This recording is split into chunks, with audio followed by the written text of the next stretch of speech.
Copa আমেরিকার মতো একটা মেজর টুর্নামেন্ট শুরু করার আগে ব্রাজিলের নামের আগে শেষ কবে আন্ডারডগের তকমা ছিল সেটা আপনারা হয়তো কখনোই মনে করতে পারবেন না। 2022 ওয়ার্ল্ড কাপে সেই কোয়ার্টার ফাইনালে ক্রোয়েশিয়ার কাছে হারের পর 3বার কোচ বদল এবং সেই সঙ্গে 3টা ওয়ার্ল্ড কাপ কোয়ালিফায়ারে হারার পর ব্রাজিল তাদের কোপা আমেরিকার ক্যাম্পেইনটা শুরু করতে যাচ্ছে। 2024 সালে তাদের প্রথম ম্যাচ কোস্টারিকার বিপক্ষে, সেটা হবে সোফি স্টেডিয়াম ক্যালিফোর্নিয়া, যেটা আপনারা সরাসরি দেখবেন টি স্পোর্টস নেটওয়ার্কে বাংলাদেশ সময় সকাল 7টায়। কিন্তু যেটা বলছিলাম যে এই আন্ডারডগ কিংবা আনপ্রেডিক্টেবল ব্রাজিল কি পারবে এবারের কোপা আমেরিকায়।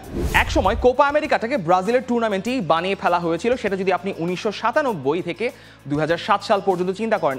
এই যে 10 বছরের হিসাবে 10 বছরের সময়ের মধ্যে ব্রাজিল কোপা আমেরিকায় 5বারের মধ্যে 4বারই জিতেছিল। কিন্তু এর পরবর্তী যে সময়টা এসছে 2011 সাল থেকে এই 2024 সাল পর্যন্ত আপনি যদি হিসাব করেন, সেখানে শুধুমাত্র ব্রাজিলের মাঠে, অর্থাৎ যেবার ব্রাজিলের কোপা আমেরিকাটা হয়েছিল সেই কোপা আমেরিকা বাদে ব্রাজিল আর একবারও কোপা আমেরিকা জিততে পারেনি। 2016 সালে তো সেবার গ্রুপ পর্ব থেকেই বিদায় নিতে হয়েছিল, আর শেষবার তো আমরা কি হয়েছে সেটা দেখেছি। এবার যখন ব্রাজিল কোপা আমেরিকা খেলতে আসে তখন তাদের এই তুলনামূলক অনভিজ্ঞ স্কোয়াড নিয়ে আসলে কত দূর যাওয়া যাবে সেটা নিয়ে অনেকেই প্রশ্ন তুলছেন। চলছে প্রেডিকশন গেম নগদ অ্যাপে। প্রেডিকশন করে জিতুন জিক্সার বাই টিভি, স্মার্টফোন সহ আরো অনেক পুরস্কার। সেটাই অ্যাকচুয়ালি দেখা দরকার যে এই ব্রাজিল আসলে কত দূর যেতে পারবে। তবে ব্রাজিলের স্কোয়াড নিয়ে কথা বলার আগে আরেকটা বিষয় কথা বলা দরকার, সেটা হচ্ছে ব্রাজিলের কোচ দরিবাল জুনিয়র অধীনে ব্রাজিলের এই টাইমটাকে যে 4টা ম্যাচ ব্রাজিল খেলেছে সেটাকে আপনারা দুভাবে দেখতে পারেন। এক, এই 4টা ম্যাচে ব্রাজিল এখন পর্যন্ত হারেনি, কিংবা 2, এই 4টা ম্যাচের 3টা ম্যাচই ব্রাজিল গোল কনসিড করেছে বা তাদের পারফরমেন্সটাকে একটু শেকি মনে হয়েছে। এই দরিভাল যখন এসছেন তিনি একজন ভেটারান ব্রাজিলের কোচ। ব্রাজিলের যেই কোপা ব্রাজিলিয়া হয় বা ব্রাজিলের যেই লিগটা হয় সেই লিগে তিনি 20টা দলের মধ্যে 12টা মেজর দল ম্যানেজ করেছেন এবং সব মিলে তার অধীনে 20টা দল তিনি ম্যানেজ করে ফেলেছেন। যখন ভাবা হয়েছিল যে একটা স্টারের ফ্লামেঙ্গোকে কেউ ম্যানেজ করতে পারবেন না, সেই স্টারের ফ্লামেঙ্গোকে, সেই অস্থির ফ্লামেঙ্গোকে নিয়ে তিনি 2022 সালে কোপা লিবার্তাদোরেস জিতেছেন।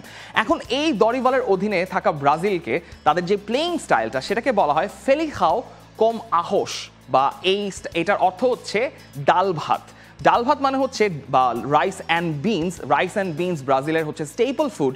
অর্থাৎ ব্রাজিলের খেলাটা হয়ে গেছে এখন খুবই বেসিক ডাল ভাত ফুটবলের মতো। দরিভালের অধীনে ব্রাজিল তাদের ম্যাচের শুরুতে বা টুর্নামেন্টের শুরুতে মোটামুটি 4-2-3-1 কিংবা 4-3-3 একটা কম্প্যাক্ট শেপে শুরু করতে পারে। এখন সেখানে টিম মেম্বাররা কীরকম হবে সেটা নিয়ে একটা প্রশ্ন থাকতেই পারে, বাট ওয়েন্ডেল সম্ভবত লেফট ব্যাকে শুরু করবেন, যদিও লেফট ব্যাকে ব্রাজিলের ডেপথটা একটু কম। মার্কিনিওস মিলিচাও মিলে একটা সেন্টার ব্যাক পেয়ারিং হতে পারে, কিন্তু তাদের ডেপথে আবার ব্রেমার রয়েছেন, তাদের ডেপথে গ্যাব্রিয়েল রয়েছেন, তারাও যে কোনো সময় স্লট ইন করতে পারেন। আলিসন মোটামুটি কনফার্ম, তিনি হয়তো শুরু করবেন।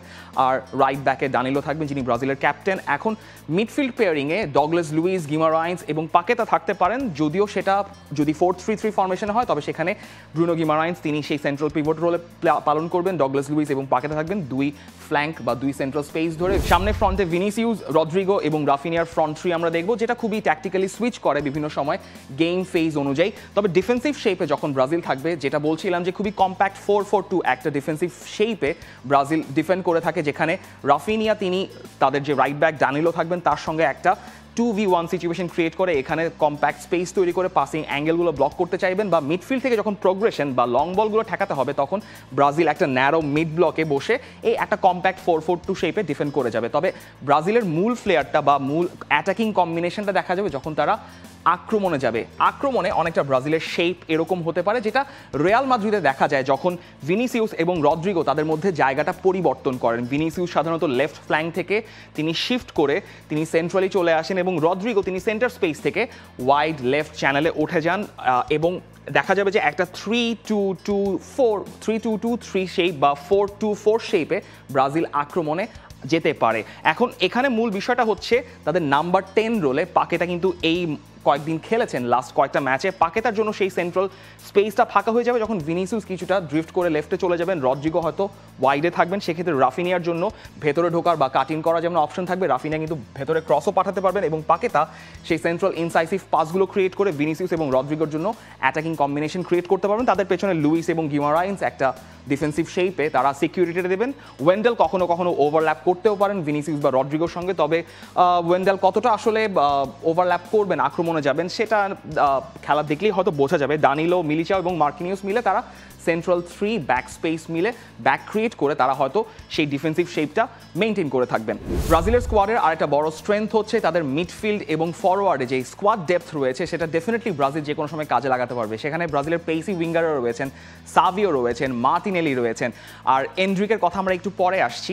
আবার যদি আপনি মিডফিল্ডে চিন্তা করেন তবে সেখানে আন্দ্রেয়াস পেরেরার মতো মিডফিল্ডার রয়েছেন, আবার এডেরসনের মতো মিডফিল্ডার রয়েছেন যিনি ডিস্ট্রাকটিভ রোলে অনেক ভালোভাবে বল স্ক্রিন করে বল উইনিং চান্সেসগুলো ক্রিয়েট করতে পারেন বা বল উইন করে তিনি সামনে আরও প্রগ্রেস করতে পারেন। এবং আরও আছেন উলভসের ইয়াং প্রসপেক্ট জাও গোমেজ, যাকে হয়তো দরিভাল এই টুর্নামেন্টে বিভিন্ন সময় কাজে লাগাবেন, যার উপর কিন্তু একটা বড় দায়িত্ব পড়তে পারে এই ব্রাজিলের মিডফিল্ডটাকে সামলানো। তবে যেটা বলছিলাম যে লেফট ব্যাক রোলে হয়তো কিছুটা স্কোয়াড ডেপথ আছে যেখানে আউট অফ পজিশনে গিয়ে অন্য কাউকে খেলতে হতে পারে, সেখানে ব্রেমার বা গ্যাব্রিয়েলকে আমরা দেখতে পারি। তবে ওয়েন্ডেলি সম্ভবত ম্যাচ শুরু করতে যাচ্ছেন। এখন স্কোয়াড পারমিউটেশন রোটেশনের কথা বলতে গেলে মূল যে ভরসাটা চলে আসে ব্রাজিলে সেটা কিন্তু সেই রিয়াল মাদ্রিদের দুই ডুও রদ্রিগো এবং ভিনিসিয়াস জুনিয়র। ভিনিসিয়াস জুনিয়রের কথা বলতে গেলে এই মৌসুমে ভিনিসিয়াস জুনিয়র একটা ব্যালন ডিওর ওয়ার্দি মৌসুম কাটিয়েছেন যদি আপনি 2024 সালের শুরু থেকে এই পর্যন্ত হিসাবটা অন্তত করেন। তার একটা ইনজুরি প্রবণ সিজন ছিল, শুরুর দিকে মনে হচ্ছিল ইনজুরির কারণে কিছুটা তার সিজন কার্টেল হয়ে যাবে, কিন্তু তিনি দেখিয়েছেন যে ভিনিসিয়াস জুনিয়র ফর্মে থাকলে তিনি কি করতে পারেন। তার একটা খুবই গোল স্টার্টেড পারফরমেন্স তিনি দিয়েছেন। চ্যাম্পিয়ন্স লিগে যে decisive performance Real Madrid Manchester সিটির এগেইনস্টে দিয়েছে এবং ফাইনালে দিয়েছে, সেখানে কিন্তু ভিনিসিয়াস জুনিয়রের ক্রুশাল ভূমিকা ছিল। তবে ভিনিসিয়াস জুনিয়রের উপর যখন ব্রাজিল ভরসা করতে আসবে তখন কিন্তু ভিনিসিয়াস জুনিয়রের কিছুটা বার্ডেন তাকে নিতে হবে, কারণ ভিনিসিয়াস জুনিয়র এখন পর্যন্ত যে 30টা ম্যাচ খেলেছেন ব্রাজিলের জার্সিতে তার গোল সংখ্যা 3। এখন তিনি সেন্ট্রালি ড্রিফট করেন কিংবা লেফট থেকে চান্সেস ক্রিয়েট করেন। মূলত এই অ্যাটাকিং ভরসা বা আক্রমণের মূল ভরসাটা কিন্তু ভিনিসিয়াসের উপরই থাকবে। এবং ব্রাজিল যদি কোপা আমেরিকা জিতে যায় বা কোপা আমেরিকা যদি ভালো করতে চায় অন্তত সেক্ষেত্রে কিন্তু ভিনিসিয়াসের ভূমিকাটাই সবচেয়ে বেশি। এবং একই সঙ্গে রদ্রিগোর সঙ্গে তিনি অ্যাটাকিং কম্বিনেশনটা কীভাবে তৈরি করেন সেটাও কিন্তু ব্রাজিলের এই আক্রমণ ভাগের ভূমিকাটা বা আক্রমণ ভাগে তাদের চেহারাটা নির্ধারণ করে দিবে। এখন আমরা আসি সেই এন্ড্রিক দ্য ফেনোমেননের কথায় বলতে, যিনি নাম্বার 9-এর সেই গুরু দায়িত্বটা বহন করবেন এবারের টুর্নামেন্টে ব্রাজিলের হয়ে। এন্ড্রিক তিনি সিনে বার্স্টিন করেছিলেন সেই গত বছর থেকেই, যখন তাকে নিয়ে অনেক কথাবার্তা শুরু হচ্ছিল, পালমেইরাসের অধীনে যখন খেলছিলেন, যখন রিয়াল মাদ্রিদ তাকে কিনে নিয়ে আসলো এবং এই বছর তিনি রিয়াল মাদ্রিদের হয়ে শুরু করতে যাচ্ছেন। এন্ড্রিক তিনি 3টা ম্যাচে 3টা টানা গোল করেছেন, এখন পর্যন্ত 4টা ম্যাচ খেলেছেন। আপনি এভাবে বলতে পারেন যে এন্ড্রিক এবং ভিনিসিয়াসের গোল সংখ্যা সমান। তবে এন্ড্রিক কিন্তু এই অর্থাৎ কোপা আমেরিকার টুর্নামেন্টে হয়তো ম্যাচটা শুরু করবে না, সেটা এন্ড্রিকও ভালো মতো জানেন। তবে তিনি বলছেন টুর্নামেন্ট শুরুর আগে যে দরিভাল যখনই তার উপর ভরসা করবেন এই টুর্নামেন্টে তাকে মাঠে নামাবেন, তিনি জান প্রাণ দিয়ে খেলবেন।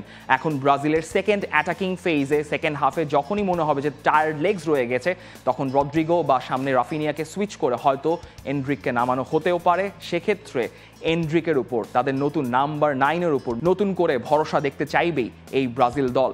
এই ব্রাজিল আন্ডারডগ হলো, এই ব্রাজিল কিন্তু আনপ্রেডিক্টেবল। যেরকম আনপ্রেডিক্টেবল ভাবেই কিন্তু আর্জেন্টিনা 2022 ওয়ার্ল্ড কাপটা শুরু করেছিল, সেখানে একটা হারের পর কিন্তু তারা বাউন্স ব্যাক করে তারা বিশ্বকাপটা জিতে নিয়েছিল। এরকম আনপ্রেডিক্টেবিলিটি আপনি ব্রাজিলের ক্ষেত্রেও বলতে পারেন, কারণ ব্রাজিলকে যখন আপনি হিসাবের খাতা থেকে বাতিল করে দিবেন তখনই কিন্তু ব্রাজিল তাদের আসল চেহারাটা দেখায় এবং এই কোপা আমেরিকার টুর্নামেন্টে Brazil can turn things around any time. তবে গ্রুপ অফ ডেথের চ্যালেঞ্জটাই প্রথম ব্রাজিলের সামনে, তাদের সামনে চ্যালেঞ্জ কোস্টারিকা, তাদের সামনে চ্যালেঞ্জ কলম্বিয়ার মতো টিমের সঙ্গে ম্যাচ। সেখান থেকে ব্রাজিল কতটুকু সামনে যেতে পারে সেটা এখন দেখার বিষয়। তবে ব্রাজিলের ম্যাচ যেটা সামনে কোস্টারিকার সঙ্গে রয়েছে, কলম্বিয়ার সঙ্গে রয়েছে, প্যারাগুয়ের সঙ্গে রয়েছে, সেটা আপনি দেখতে পারবেন একমাত্র টি স্পোর্টস এবং টি স্পোর্টস নেটওয়ার্কে। ব্রাজিল কতদূর যাবে, ব্রাজিলের পারফরমেন্স, ব্রাজিল এই কোপা আমেরিকায় কীরকম পারফর্ম করবে সেটা জানাতে পারেন আমাদের কমেন্ট সেকশনে। For more updates, subscribe to our YouTube channel and click on the bell icon. Follow us on Facebook and Instagram. Download T-Sports app to enjoy exciting games and highlights. Visit tsports.com.